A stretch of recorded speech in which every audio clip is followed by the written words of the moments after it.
अलैकुम वरहमतुल्लाहि वबरकातुह।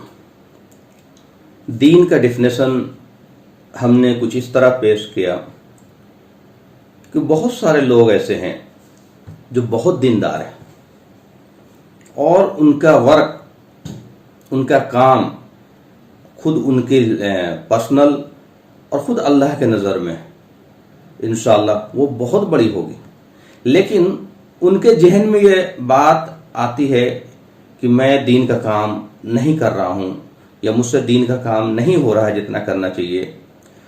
ये मैं ऐसा क्यों कह रहा हूँ? कई लोग ऐसे मिले जो बहुत अच्छे पोस्ट पे हैं, कॉरपोरेट में हैं, तो उनका एक जहन जो उन्होंने सवाल किया कि मज़ा नहीं आ रहा है, हम दीन का काम नहीं कर पा रहे हैं, ऐसा लगता है कि हम इसको छोड़ करके मस्जिद में कहीं चले जाएं, कहीं जमात में चले जाएं, कहीं 40 दिन 4 महीने के चिल्ले में चले जाएं। एक्चुअली ये कन्फ्यूज़न क्यों पैदा हुआ? ये एक परसेप्शन वाली बात है। दीन का जो परसेप्शन हमारे जहन में आ गया है, तो वो दीन के परसेप्शन में ये जो नेकी के काम हैं वो ये आ गया है कि भाई नमाज पढ़ना, नफिल पढ़ना, चास पढ़ना, तहज्जुद पढ़ना, अवाबीन पढ़ना, दिन भर नमाज में लगे रहना, और रोज़ा साल में एक बार रखता ही आदमी, तो वो बस नेकी की तस्बीह गिनते रहना, दिन भर अस्कार करते रहना, बस यही नेकी है। एक आदमी इंजीनियरिंग का काम कर रहा लेकिन उसे लगता है कि नेकी नहीं है। एक आदमी डॉक्टर है, उसे लगता है ये नेकी नहीं है। एक स्टूडेंट जो है इंजीनियरिंग की तैयारी कर रहा है या मेडिकल की तैयारी कर रहा है या फिजिक्स, केमिस्ट्री, मैथ, साइंस पढ़ रहा, उसे लगता है ये नेकी का काम नहीं है। नेकी का काम तो बस वो है जो मदरसा में पढ़ रहा, बस वही नेकी का काम है, या फिर जो चिल्ले में निकल रहा है बस यही नेकी का काम है। ये गलत तस्वुर जो है ना बहुत ज़्यादा नुकसान पहुंचा रहा है मुसलमानों को, और ख़ास करके उन टैलेंट्स को, उन सलाहियत को जो हाईली क्वालिफाइड हैं, जो प्रोफेशनल हैं और जो हकीकी में बहुत बड़े दीनदार हैं। जैसे मैं फॉर एग्जांपल जिस शख्स की मैं बात कर रहा हूँ, प्रोफेशनल है, कॉरपोरेट सेक्टर में बहुत बड़े पोस्ट पे है, तो मैंने उनसे कुछ सवाल किया कि आप नमाज पढ़ते हो? बोला हाँ, नमाज तो पढ़ते हैं। अब आप सोचिए, एक आदमी मस्जिद वाली लाइफ में हो, वहीं रह रहा हो या मदरसे में रह रहा हो या बहुत ही सहूलत हो, आसपास मस्जिद हो, उसका नमाज पढ़ना, और एक आदमी बिल्कुल ऑड सिचुएशन में जहाँ पे सिचुएशन बहुत हॉस्टाइल है और उसका नमाज पढ़ना। एक आदमी को नमाज पढ़ने के लिए पैसे मिले, नमाज पढ़ने के लिए तनख्वाह मिले, उसका नमाज पढ़ना, और एक आदमी दिल से सिर्फ भाई कि ये अल्लाह का हुक्म है उसका नमाज पढ़ना, आसमान ज़मीन का फ़र्क है। और वो नमाज पढ़ रहा, 5 वक्त नमाज पढ़ता है वो, सबसे पहली अचीवमेंट। फिर मैंने पूछा आप रोज़ा रखते हो? बोला हाँ, रोज़ा रखते हैं। आप ज़कात अदा करते हो? बोला हाँ, ज़कात पूरी तरह से अच्छे से कैलकुलेट करके ज़कात अदा करते हैं। कितनों ने हज किया है, उनको उनका हज का भी नियत है कि भाई हज करेंगे, जवानी में ही हज करेंगे, अल्लाह ने पैसा दिया, जवानी में हज करेंगे। तो इनका मामला ज़्यादा दीन वाला है, ये उनका मामला दीन वाला है जो दिन रात उसी माहौल में, उसी जगह में, बल्कि उनका प्रोफेशन ही दीन है। वो ज़्यादा डिफिकल्ट सिचुएशन में दीन पे चल रहा है, ये चल रहा। दूसरा, उस साहब से मैंने पूछा कि भाई बहुत सारे लोग आपसे सवाल करते होंगे इस्लाम के बारे में? बोला हाँ, मैं बखूबी जवाब देता हूँ, लोग बहुत खुश होते हैं और मैं उनके हर सवालों को एड्रेस करता हूँ आए दिन कुछ ना कुछ। और ये तो हकीकतन मैंने खुद भी देखा। हम भी जब कॉर्पोरेट सर्विसेज में थे और तो अक्सर लोगों से बातचीत होती थी, डिस्कशन होता था, डिबेट होता था, और हमें बहुत मौका मिलता था इस्लाम को प्रेजेंट करने का, और हमने हर जगह इस्लाम को डिफेंड किया, प्रेजेंट किया। जो सवाल पूछे गए हमने उसका जवाब दिया, और नॉन मुस्लिम बहुत खुश होते थे, चाहे ट्रेन में हो, चाहे हवाई जहाज में हो, चाहे ऑटो में चल रहे हो, चाहे ओला में चल रहे हो, चाहे ऑफिस में हो, कभी डिस्कशन हो रहा जाए, ऐसी बात है, इंसानी फितरत है, कहीं पे भी डिस्कशन होगी तो बात निकल जाएगी।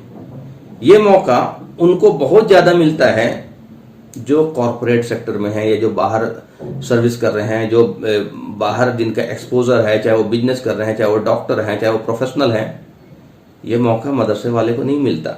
ये तो मदरसा से निकले मस्जिद में पहुंच गए, नमाज पढ़ाया, हुजरे में चले गए। जाए तो जाए कहाँ, डायरेक्ट किसी को अप्रोच नहीं कर सकते, डायरेक्ट किसी को इस्लाम पहुंचा नहीं सकते, चूंकि एक एक्सपोजर का प्रॉब्लम है, कॉन्फिडेंस का प्रॉब्लम है। भाई ये सामने वाला है, डॉक्टर है, इंजीनियर है, बहुत बड़े पोस्ट पे है, अगर मुझसे कुछ सवाल कर देगा तो मैं जवाब नहीं दे पाऊंगा। तो जाहिर सी बात है ये ज़्यादा दीन पे चल रहा है या वो ज़्यादा दीन पे चल रहा है जो कॉर्पोरेट में या जो बड़े बड़े पोस्ट होल्ड कर रहे हैं और ईमानदार हैं, ऑनेस्ट हैं। ऐसे में बहुत सारे लोग को जानता हूं। एक हमारा दोस्त है, वो इंजीनियरिंग सर्विसेज में, इंडियन इंजीनियरिंग सर्विसेज में, वो निहायत ही ऑनेस्ट है, निहायत ही ऑनेस्ट, एक पैसा का बेईमानी आज तक नहीं, बल्कि उनसे पूरा डिपार्टमेंट उनकी इज्जत करता है, उनका रेस्पेक्ट करता है, चाहे वो हिंदू हो चाहे मुसलमान हो। वो इतना ज़्यादा ऑनेस्ट है, नमाज कभी छूटती नहीं, दीन की समझ, कुरान की समझ, और दिन रात साथ में जब भी मौका मिलता है वो स्टडी करता है, पढ़ता है, लिखता है और फिक्र करता है, और इस्लाम के बारे में कोई भी उससे सवाल करता है उसका बेहतरीन जवाब देता है। और वो जिस लेवल पे है उससे लोग टकराते हैं उसी लेवल के, आईएएस हैं, आईपीएस हैं, आईएएस उस लेवल के। क्या ये मौका इनको मिलेगा? दूसरा नहीं मिलेगा। तो ये चूंकि हमने तसव्वुर नहीं दिया सवाब का। भाई अल्लाह ताला कुरान में बार बार कहते हैं इक़रा, एक तो पहली सूरत ही नाजिल हुई इक़रा पढ़ो, तो पढ़ो तो सबके लिए नाजिल हुई और सब कुछ पढ़ो, हर चीज पढ़ो। कुरान में बार बार आता है कि क्या तुम गौर नहीं करते, क्या तुम सोचते नहीं। उलुल अलबाब का जिक्र है, हाईली इंटेलेक्चुअल लोगों का जिक्र है कि अल्लाह को तो समझते ही वही हैं जो उलुल अलबाब हैं, दीन को तो समझते ही वही हैं जो उलुल अलबाब हैं, अल्लाह की हिकमत को तो समझते ही वही हैं जो उलुल अलबाब हैं। तो ये लॉ ऑफ नेचर है। साइंस क्या है? Science is nothing but the study of nature. जो अल्लाह ने क्रिएट किया है उसकी हम स्टडी करते हैं और उसका हम एप्लीकेशन ढूंढते हैं, उसको फिर हम अप्लाई करते हैं। तो ये मैथ्स जो है, math is the language of universe. तो अगर हमें यूनिवर्स को समझना है, अल्लाह की अजमत को समझना है, अल्लाह की किब्रियाई को, अल्लाह की बड़ाई को समझना है, तो एस्ट्रोनॉमी अगर हम पढ़ेंगे तो उसके लिए हमें मैथ्स चाहिए। इंजीनियरिंग अगर हम पढ़ेंगे तो उसके लिए हमें मैथ्स चाहिए, फिजिक्स चाहिए, केमिस्ट्री चाहिए।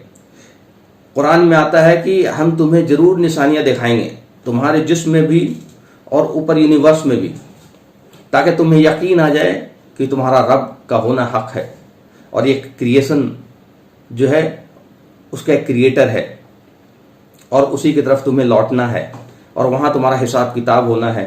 और फिर उससे बेहतरीन नेमत जो बियॉन्ड इमेजिनेशन है वो जन्नत के रूप में असल रहने की जगह है। ये रहने की जगह तो है नहीं, ये टेम्पररी लाइफ है। तो आप दीन पे बेहतरीन तरीके से चल सकते हैं इर्रेस्पेक्टिव ऑफ पोजीशन, पावर, और आप कहाँ पे हैं, किस जगह पे हैं। आप अमेरिका में हैं, आप लंदन में हैं, आप कनाडा में हैं, आप इंडिया में हैं। जैसी बात है, जहाँ जितना हॉस्टाइल जगह होता है उतना ज़्यादा चैलेंजेज होते हैं, और जितना ज़्यादा चैलेंजेज होते हैं दीन पे आप चलेंगे उतना ज़्यादा सवाब का काम। तो ये बहुत सारे स्टूडेंट जो अभी पढ़ रहे होते हैं उनके दिमाग में ये बात रहती है कि भाई नेकी का काम तो बस नमाज रोजा ही है। भाई फिजिक्स पढ़ना भी नेकी है, मैथमेटिक्स पढ़ना भी नेकी है, केमिस्ट्री पढ़ना भी नेकी है। अगर आप केमिस्ट्री नहीं पढ़ोगे तो इंसानियत के लिए साफ पीने का पानी कौन उसको फिल्टर करेगा? बड़े बड़े नदियों से, समुंदर से पानी फिल्टर करके इंसानों के पीने के लायक बनाया जा रहा है। तो इंसान की खिदमत, इंसान का नफ़ा बख्श होना, ये अपने आप में सबसे बड़ी नेकी है। कुरान में था कुंतुम खैरा उम्मतिन उखरिजत लिन्नास, तुम बेहतरीन उम्मत हो, सारी इंसानियत की नफ़ा के रसानी के लिए पहुंचाया गया। तो भाई इंजीनियरिंग करके कोई हवाई जहाज बना रहा तो इंसानियत के नफ़ा के लिए बना रहा है, इंजीनियरिंग करके कोई पानी जहाज बना रहा तो इंसानियत के नफ़ा के लिए बना रहा है, डॉक्टर बन के किसी इंसान को इलाज कर रहा तो इंसानियत के लिए नफ़ा के लिए काम कर रहा, केमिस्ट्री पढ़ के वो ट्रीटमेंट प्लांट बना रहा तो इंसानियत के नफ़ा के लिए काम कर रहा। तो इससे इंसानियत को नफ़ा जिससे पहुँचे वो स्टडी जाहिर सी बात है सवाब के हकदार है, बेहतरीन सवाब के हकदार है। तो इल्म जो है दुनिया और गैर दुनिया असरी और दुनियावी दीनी इल्म नहीं है। इल्म है नाफे और गैर नाफे।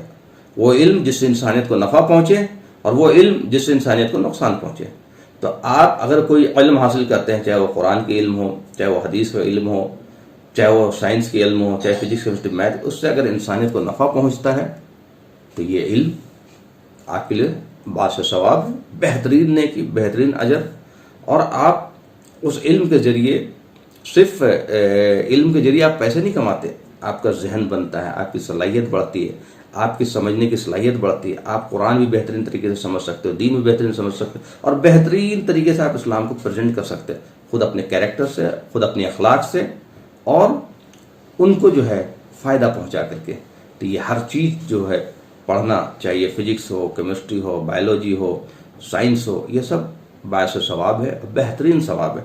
और इसके ज़रिए भी हम बेहतरीन तरीके से दीन पे चल सकते हैं, बल्कि कई बार इनसे आप बहुत आगे निकल जाएंगे। व आखिर दावाना अल्हम्दुलिल्लाह रब्बिल आलमीन।